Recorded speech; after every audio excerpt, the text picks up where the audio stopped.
خب برای باز کردن گوشی نیازه که اول پیچای کف رو باز کنیم. سایس بزرگترین و بروزترین آموزشگاه تعمیرات موبایل در ایران. بعد که پیچا رو باز کردیم، اگه دستگاه بار اولی بود که میخواست باز بشه نیاز داره که کمی حرارت بدیم با سبرتور. اگر بار دوم یا سوم بود اون حرارت رو نمیخواد، نیاز نیست.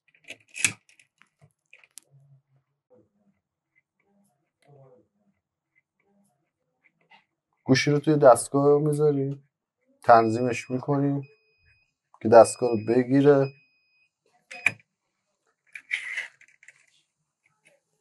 تنظیمش میکنیم باز.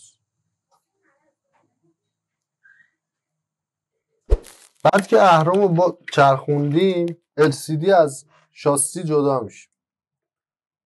همین قسمت که جدا شد برای ما کافیه که گوشی رو از دستگاه در بیاریم.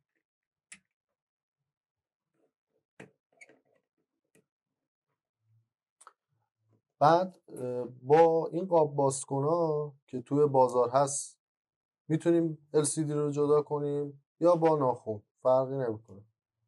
کافیه که فقط یک بار قاب بازکن رو دور LCD بچرخونیم تا کامل جدا شه.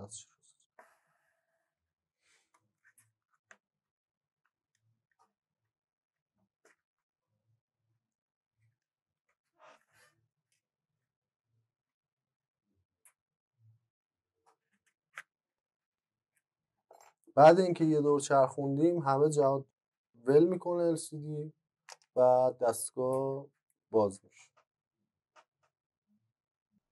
فقط در آخر این نکته هم اضافه کنم که توی مدل‌های پایین‌تر ما راحت‌تر میتونیم LCD رو باز کنیم و ریسک کمتری داره، ولی توی مدل‌های بالاتر از X به بعد چون LCD نازکتر میشه و تخت شده ریسک کارمون بالاتره و این کار رو باید با حساسیت بیشتری انجام بدیم.